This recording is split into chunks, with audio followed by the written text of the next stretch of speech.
Okay, so just to start, I mean, I don't need to introduce the panelists here. Both Nishant and Daniel are very well known in the industry. We just like to begin with what actually does cultural authenticity and immersive travel actually mean, the experience. How can that actually, how does it actually work? So if you can just give us your points on that. Okay, so I think, thanks Raghav, and thank you for inviting us to speak. I think immersive travel is all about, sensitivity and, people trying to actually experience the destination at a different level. It's not for a tourist, they say, it's more for a traveler. That's the way I would, define immersive travel. It's about, going to a place, experiencing the local culture, experiencing, the food, the culinary experiences or the spiritual experiences, and trying to be one with the local culture. I think that's probably what I would call immersive travel.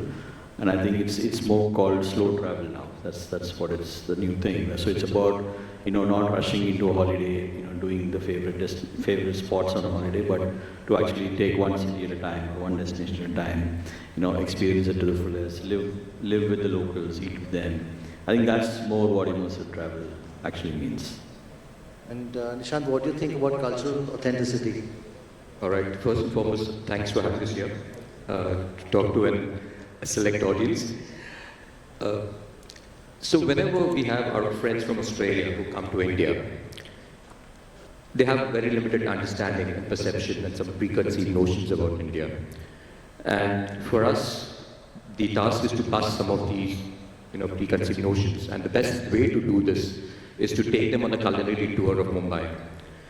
And being a foodie, I travel to places just for the sake of food. So I guess that's the best way to introduce a country like India through its diversity of cuisine that India has to offer. So our office is based at BKC. We start the culinary tour somewhere around 4:30, 5 o'clock in the evening. Our first pit stop is at the Elko Arcade to have some of the chaats and the pav bhajis. From there we go to the Kirti College to have the famous Ashok's Vada Pav, rated as one of the top 3 Vada Pavs in Mumbai. From there we go to Kala Ghoda to have the Kati rolls of Ayub's. The next stop is just a walk away to Trishna for the famous butter pepper garlic crab. We have a palate cleansing experience next door at La Folie there, slightly French-inspired desserts. From there we go to Khyber to have the best methi malai mutton that they serve. If there's still some, room left in our stomach, we usually take them to Copper Chimney for some butter chicken. And finally end up at Chapati for, kulfi, faluda, and end up with a pan. Now you must be wondering, how can you do this, in a span of 6 to 7 hours? We don't order the wholesome meal, we just order one portion of pani puri and maybe seven or eight of us actually share it. And that's how we introduce them to Indian cuisine. Like every single meal in itself is so diverse and so unique. And it's not just about taking them to Jannat, Mannat or Pratiksha or Jalsa, but also showing them the 1 billion home built by the richest Indian. Incidentally, we're sitting in this, this convention center built by the same individual. But also taking them through the lanes of Dharavis and Gulabas and the lanes and the arcades of Mumbai. And then taking them to show the, the cultural diversity by taking them to maybe Siddhivinayak and Babulnath and ISKCON and showing how religious we are as well. I guess that's a perfect way and perfect immersive experience to showcase what India is all about. And you can do this experience in every single city of India. And because that's how diverse India is. So that's what cultural tourism is. It's like you travel like a local, you stay like a local, you eat like a local, you shop like a local, and you immerse yourself in that whole experience. Unlike people who go on a conducted tour where everything is pre-organized and you do exactly the same thing that you do in India, but with a different set of people. So I guess immersive travel is definitely on the rise, and Australia being an immersive country, it has so much to offer given the diversity that this country has to offer. I guess that's how we're going to try the future of outbound travel out of India. So, and adding to that, I think India as a country, we've been focusing on immersive and cultural tourism for a very, very long time. So for example, Rajasthan, when one goes to Rajasthan, the typical culture of Rajasthan, where they basically bring you into their systems, into the, kind of clothing and all those things happen. That you see very rampant there. Another, recent example of, where we've really blown our culture is the time of the launch of the Ram Temple in Ayodhya. That again was a huge way, and the way it was displayed to the rest of the world. So again, that's how technology and media, etc., has played a very big role. What's your opinion on technology playing in, immersive travel and cultural tourism? It's massive because, we all are a part of this earlier called as FANG, now called as MANG, the Meta, Amazon, Netflix and Google ecosystem. And one thing that we did effectively at Tourism Australia was move from demographic targeting of audiences to psychographic targeting of audiences.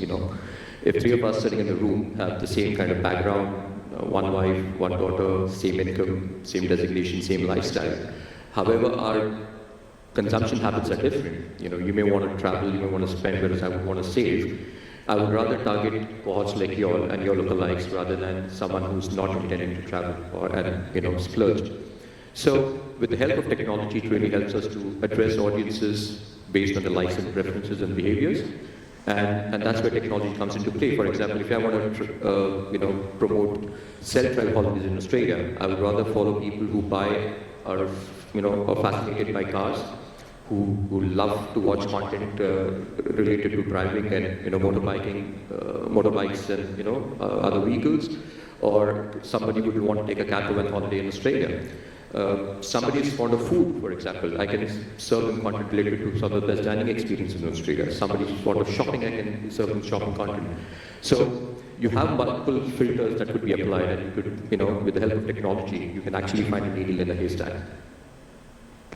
Yeah, I think just to add, Nishant, see, for example, we are a brick and mortar company, or we used to be a brick and mortar company, where the customer today, used to walk into our stores, look at brochures, consult with the sales guy across the counter, and then decide where he wants to go. But that is completely changed now, right? The first thing that we do is the entire digital discovery happens digitally. So a client now checks out your websites, goes on the internet, goes to social media, and then decides where he wants to go. So I think that's a big game changer in the way we actually sell to customers today, or how we market our products. So today a consumer from, say, as far as Kolhapur, or say somewhere in a smaller town like Sangli, or say Madurai or Trichy, is able to experience the same levels of service, or the same destinations that before he did not have access to unless I had an office there, or I was available for him. I think that's completely changed, and I think also from the ability for us to promote something immersive. Like today, if I didn't have the technology, I would not be able to speak about the coffee trails we do in Kerala, or the wildlife holidays that we promote in different parts of India, or your example of Ayodhya. We actually, in conjunction with the Ram Mandir opening, we actually launched a package which was a combination of Varanasi, Prayagraj and Ayodhya for about 8 days. And you won't believe, in the first, we did a print ad plus digitally, and we got close to about 1,000 odd calls, and we did about close to 100 bookings in the first week. So I think that clearly shows how we're able to reach consumers digitally, and also in terms of us able to run businesses more efficiently. I think a lot of transformation, especially post-COVID, has happened in the travel category because we were able, like, just to give you a sense, before pre-COVID, about 60 or 70% of our payments used to come offline, either cash or checks. I think today 97 odd % actually pay digitally, and we have clients who are above 55, 60, who previously used to go to a bank and deposit money to pay for our tours. Today they actually pay us online. So I think it's been a tremendous shift in the way consumers have viewed the category itself. Just to add to what Dan said, I guess technology helps us to get more granular, target your audiences of, precision, and helps you to reduce your cost of customer acquisition and reduce the amount of time that you spend for each transaction. Talking about post-COVID, consumer trends have changed a lot, and travel has also become much bigger and bigger. It's getting bigger and bigger. How do you think that will help us, in terms of maintaining the culture, maintaining, the travel trends? What is it that you've seen in the trends that have happened post-COVID? No, I think, like I said, digitally, a lot of things have changed. Like, today, a lot of consumers today want to have authentic experiences. And this is exactly, I was telling somebody yesterday also, they want to go what they see on TV or what they see on films or, things like that. So they actually walk into our offices and say, okay, fine, I saw this location on Instagram, in a particular country, for example, Australia, can you take me there? So it's not about, I want to do the typical, the opera house or, things like that. So that's a big change. So I think authenticity of a particular destination, especially since we're talking about immersive travel, I think that's significantly increased in terms of, interest and the need to go there. So I think that's one thing that has got the consumer closer to the destination. To give you an example, we never used to do hiking trips in the Balkans before. Or, we never used to do like for FITs today, we actually do a dinner for a family in a villa on the mountain in Florence. Now, we never used to do all these things before, but I think that's how the consumer is changing today. So they want to do these authentic experiences, and that's only become possible because these are digitally available today. And also you have to understand, it's not only about us, right? The consumer today can reach these places by themselves. There are, I don't know if you know, at the Vatican today, at the Sistine Chapel, actually customers are allowed to go before the Sistine Chapel opens at about 8 a.m. in the morning, for a private tour. Now, obviously, I myself did not know it about, say, 2 years back, right? To have a kind of an experience, a private experience. So today it is available and they sell it online. And you can book it if you book it early. So I think these are things that consumers are able to, view or decide and, enjoy these experiences. It's actually quite interesting. I was not aware of that. And I've been to the Sistine Chapel many years ago, but not aware of that. What about, things like, where do you think tourist boards, governments, etc., can help in preserving the cultural authenticity? And I'm talking about both in Australia as well as in India. Where do you think that these, these authorities, as you would call them, where can they help? How can they help promote it and preserve the thing? Nishant, like to take this first? So recently, I guess just a few years ago, we've launched a portfolio of product called as Signature Experiences of Australia. Now, Signature Experience of Australia is a collective of, 8 different products, where there are almost over 180 businesses offering over 700 unique experiences that you can only find in Australia. And 80% of these experiences are in regional Australia. And these products comprises of luxury lodges, cultural attractions, aboriginal experiences, fishing expeditions, luxury yachts, wildlife journeys in Australia, great walks of Australia, great golf courses of Australia, which really, belongs to the new age traveler. And this is what helps us to differentiate the product offering. So this is how Tourism Australia has collaborated with the industry and mostly the regional tourism boards to launch this offering around the world.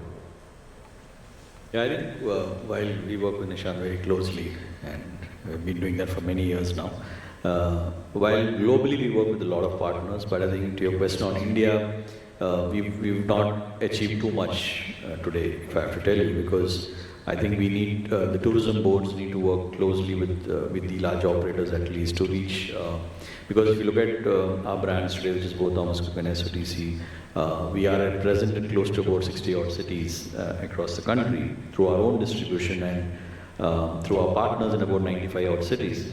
Now, that allows the destination to reach nook and corner of India today, given that, we have that reach and that consumer base. So, although we do some work with certain tourism boards, I think the ability to work with us or with large operators like us to, reach the consumer, talk about their product offerings, because the only way that you can reach them is digitally today. I mean, otherwise, you can't spend on print because it's expensive. And also, partner with us to work closely with the destinations themselves. It could be in Kashmir, or it could be in the Northeast, which are still yet to be known to the Indian consumer, what we do there. So I think if you are able to partner with them and we spend together, because we also co-invest, right? So the ability to take a destination to the Indian consumer, will be great. Because see, you have to understand that our customers, especially the customers who travel with operators like us abroad, India happened by accident because of COVID, right? Every customer who booked with us has gone to within India in the last 2 years, right? Most of them. So it was not by design or it was not planned. So I think if there is an opportunity that we can work with them and they co-invest with us and we are able to promote destinations within India, I think it'll be a big leap for them. I guess with over 2.3 billion domestic visits in India and continue to grow, I'm sure there's immense opportunity within domestic tourism in India itself. Also, if you look at the inbound tourism today, it's less than around 10 or 11 million, when France, the number one country in the world, gets close to almost 90 million tourists.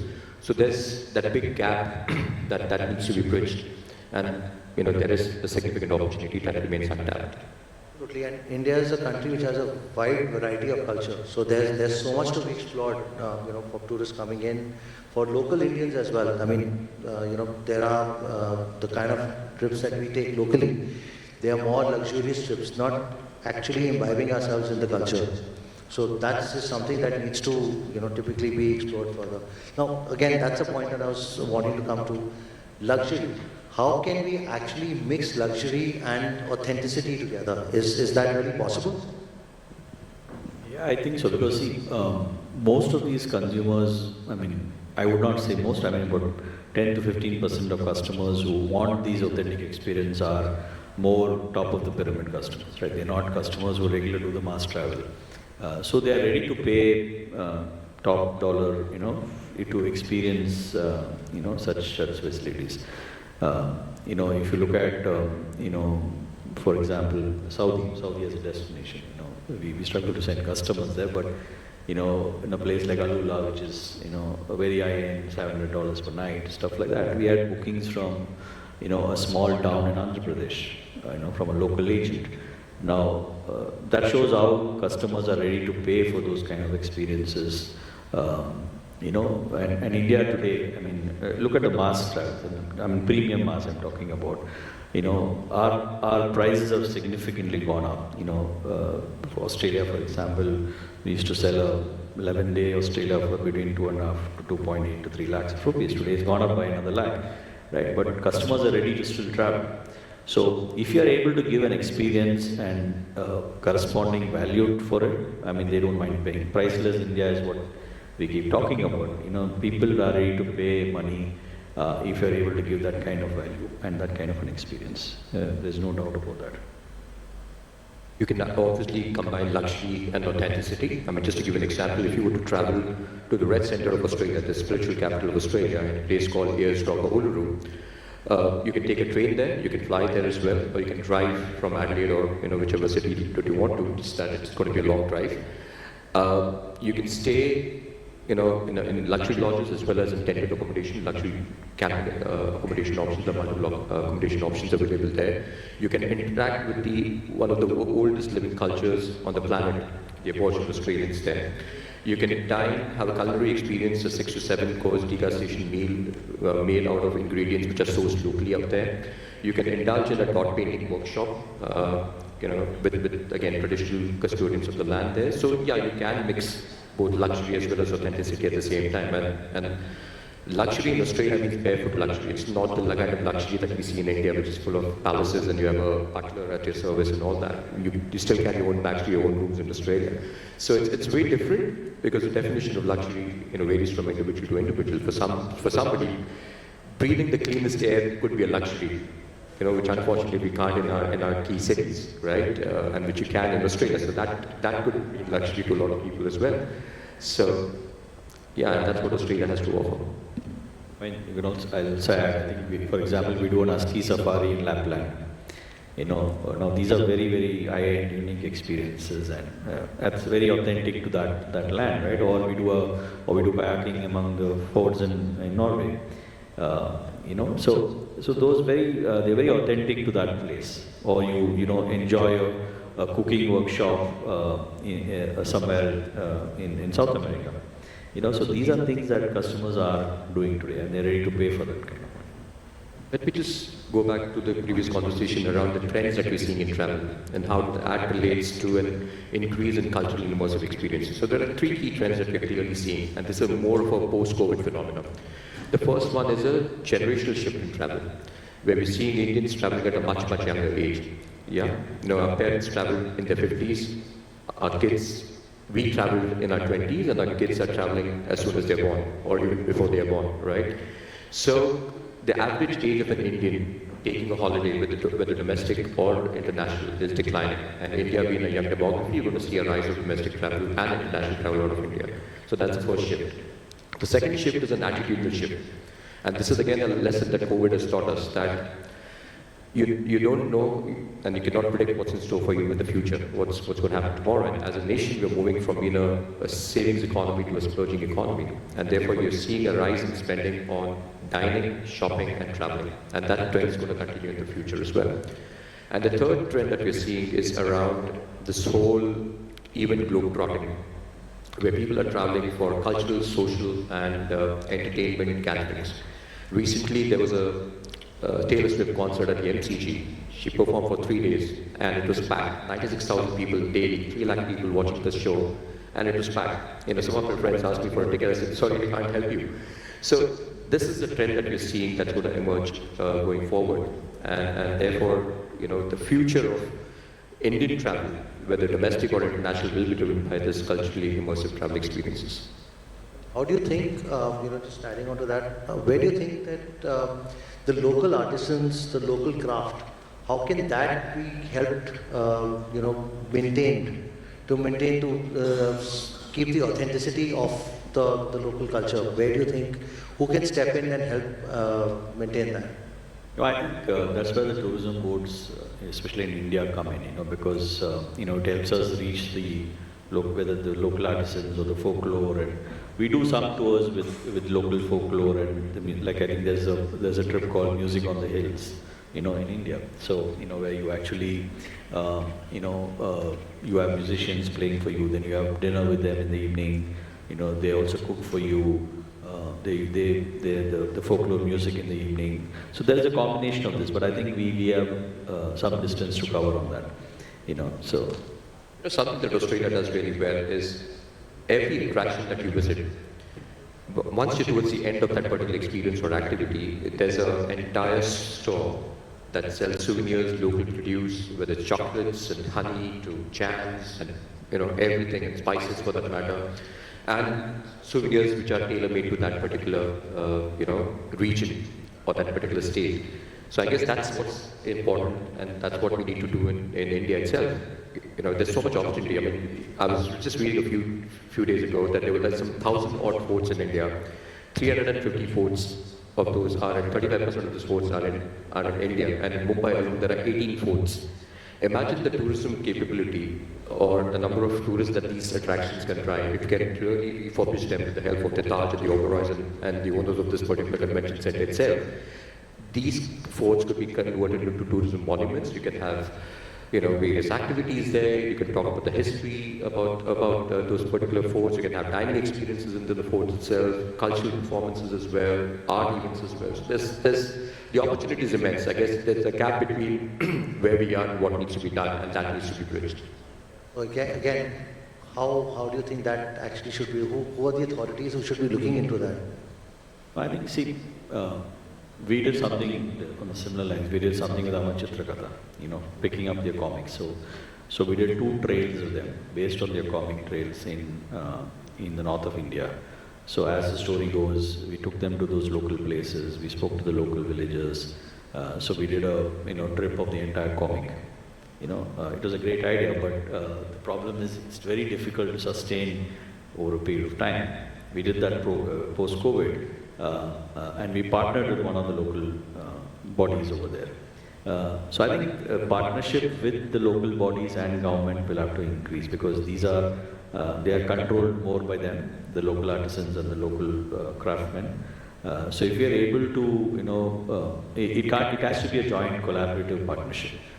It can't be singular, it has to be together, and I think tourism companies today or tour operators are ready to invest in that direction to promote a destination. So I think that has to work. So we've seen success in that. We've seen people traveling for that. So if we are able to do some work with them, I think that will help. So I come from Delhi, and Delhi is known as the food city. So typically there are so many food walks, food tours that are happening in towards Old Delhi, towards starting from the forts. There's a sound and light show that happens over there, and that is primarily promoted by private players, but managed and handled by local people over there, the locals over there. So that's again, something where I feel that it works as long as it's promoted properly. A lot of people don't know that it actually exists. We do these food, like we have this, culinary trail in Lucknow, for example. When people travel there, we take them on that night, eating trips, and where they enjoy the kebabs and things like that. So I think those happen in very silos of our own interest, what we're trying to try. But I think with partnerships, I think we can do much more. But see, this is what you're talking about in India. The way I feel is that it's not promoted properly. And, it's there. Like for example, it's curated, but it's not promoted properly. If you go to Masai Mara in Kenya, okay, I think 80% of the people do a visit to the Mara village or spend time with the Mara tribes.